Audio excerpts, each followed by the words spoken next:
Hi everyone, my name's Gravy, and welcome to my review of the HBO Max series, The Last of Us.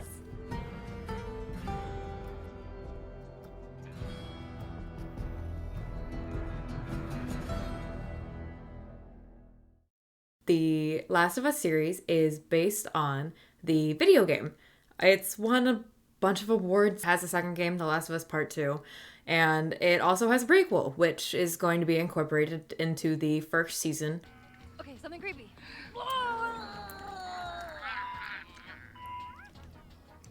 Dinosaur! If you haven't played the game and you want to play the game, I really suggest not watching anything about this game until you play it. If you want to be really immersed into the story and the characters, it will ruin your experience if you watch the show first. But that's up to you. Just my suggestion personally. From here on out, I want to give a spoiler warning. If you haven't played the game, you want to play the game, or if you haven't seen the first episode of the show yet, I would click off this video now, go watch one of my other videos, and come back to this when you have watched it or played the game. Whichever one. Final time, this is going to be your spoiler warning. Now that we're all here. I did play the game. I played the game like 2 years ago when the second game came out. I played the first game right before the second game came out in order to prepare myself for the second game. However, I did not finish the second game. I didn't like it that much, which sucks to say. And now we're going to jump into the plot. I want to start at the beginning, where the beginning of the show starts with two scientists talking to a TV host on live television, talking about a possible pandemic that could happen due to fungi. It's a really interesting edition. It takes place in the 1960s, and it really sets up the terror that is to come in the future in the specific universe. Viruses can make us ill, but fungi can alter our very minds to spread the infection to every last human alive by any means necessary. It just really does a great job tying it all together. After this scene, the timeline jumps to 2003, where you meet Sarah, Joel, and Tommy. Your t-shirt's inside out. Shit. Sarah is Joel's daughter, and Tommy is Sarah's uncle. It happens to be Joel's birthday. Sarah is trying to get him to celebrate more. Joel is introduced as a very hardworking, by the bootstraps kind of guy. And Sarah is obviously very loving. They love each other very much. We're also introduced to their next door neighbors, which consist of a married couple and an elderly woman. She goes throughout her day at school, or she gets Joel's birthday present, which happens to be a watch that he already has. She gets it fixed for him as his birthday present. She comes back, she spends some time with the married couple and the elderly woman. She's at the neighbor's house and she's looking through movies, and there's some things happening in the background that I'll go more in depth into later. They start setting up this feeling that something bad is happening. There's police cars, there's other things happening in the background that you assume this virus is spreading to a point where the public is becoming thrown into a little bit of chaos. After spending time at the neighbor's house, Sarah goes back to her house and Joel comes home and she gives him one of the movies she borrowed from the neighbors, and she also gives him his birthday present of the repaired watch. They both fall asleep on the couch and Joel picks her up and puts her in her bed. Later, Sarah wakes up to the neighbor's dog barking. But she wakes up to the neighbor's dog barking. Something is off. The dog's outside barking at her, not with the neighbors. She goes to the neighbor's house. She realizes the door is open and she sees blood. And she sees one of the neighbors propped up by the door, bleeding. And she sees the other neighbor on the ground being eaten by the grandma. Which is wild. That scene is so gross. It is so well done. It is so gross. And this is also the first time we're being introduced to tendrils. And these are basically shown by, it almost looks like hair coming out of her mouth. They're little heat-seeking, like almost really small tentacles. Mm-hmm. They're pretty gross. Sarah leaves the house after the, what we'll call zombies for right now, sees her. She runs out of the house. And Joel pulls up at the same time with Tommy in their truck, he inevitably has to kill the old lady, which sucks and is a hard moment for Sarah. It is a completely necessary moment. Then you get into a fantastically done car scene where Sarah's in the back of the car, Joel and Tommy are in the front. They're navigating, trying to get out of the city. They're passing by multiple people in distress, which makes it even more difficult because they need to get out, and the idea of helping people is not really conducive to the whole zombie situation. So they get to the city and there's a lot of chaos happening, and then a plane crashes.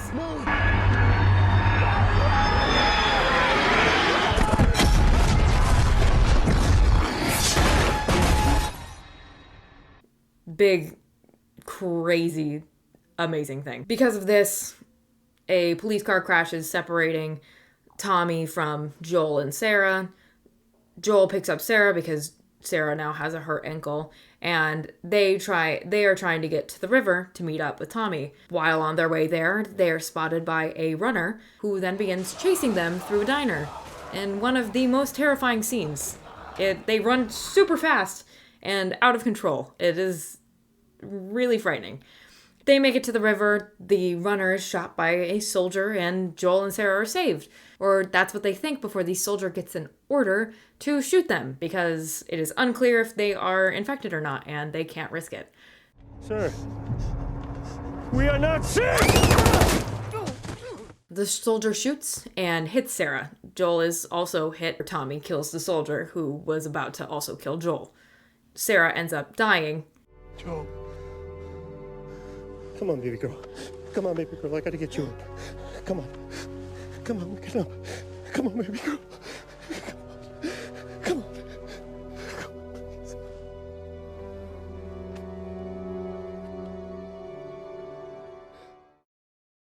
Sarah's death is the pinnacle of this episode.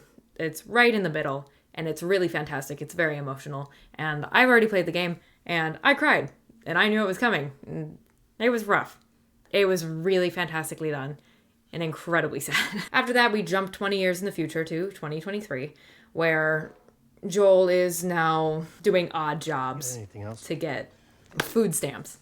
There's a parallel that happens, but I'm not going to get too in-depth into it, but Joel is effectively burning the body of an infected child who had to be killed by Fedra. Fedra is the police force of the time. To him, it's nothing, which shows just how much he's progressed throughout these 20 years without having to, really show it. Once we jump to 2023, this is also our first time seeing Ellie, who's going to be one of the main characters of the show. She is being held by the Fireflies, which is a rebel organization. And we're not 100% sure why they're holding her there or what happened prior to her being there. Later on, we find out that she has been bitten, but she has not died. Ellie, your arm.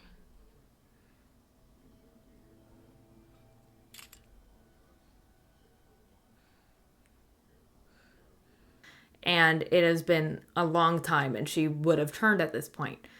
What that means isn't said yet. At this point, we're also introduced to Tess, who is the counterpart to Joel, and they have been traveling and gaining money together for a while now. We're also told that Tommy is alive, but Joel is currently concerned about his well-being because he's not answering a radio. Tess is introduced by being captured by a man named Robert who scammed them out of getting a car battery. She was beat up by some of Robert's men, and Robert knows that if Joel finds out, then he'll go after him. Tess gets out of the situation with Robert and is then captured by Fedra. When Joel finally realizes that Tess is beat up, he goes to kill Robert. He's not going to let that slide. Him and Tess go on a mission to kill Robert, take back the car battery that they were supposed to have in the first place. Once they get there, they find that Robert and all of his men are already dead, and a lot of dead Fireflies are also there, besides Marlene and one other person. Joel? Marlene? Marlene is the leader of the Fireflies and the symbol of the rebellion. Also knows Ellie. Marlene tells Joel and Tess that they need to go take Ellie as cargo.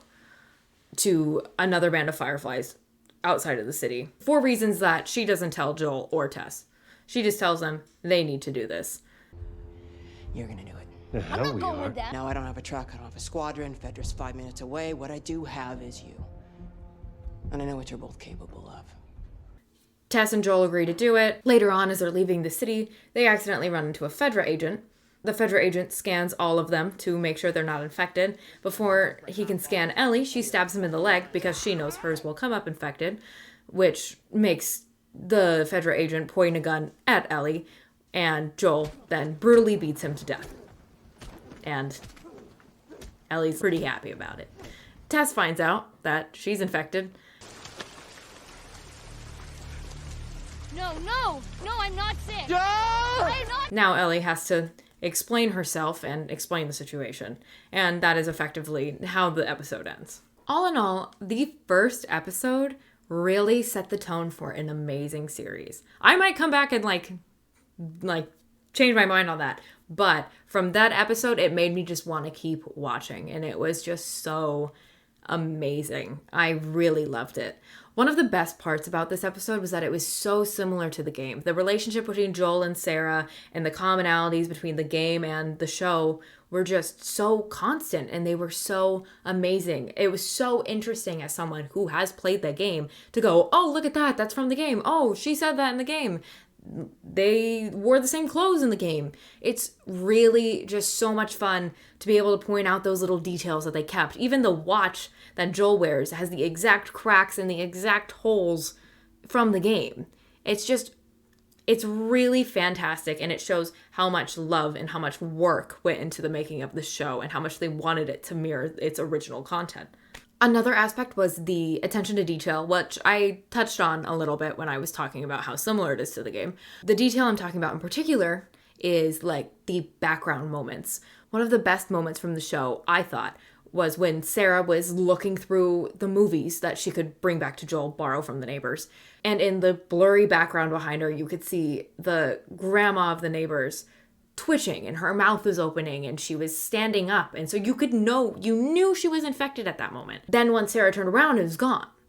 You didn't necessarily catch it if you weren't looking at it. If you're just focusing solely on Sarah's face, you're not looking over there, then you're not necessarily going to see that. But it's still there, and it adds just to that underlying fear that something is going on, but you're not quite sure what's happening.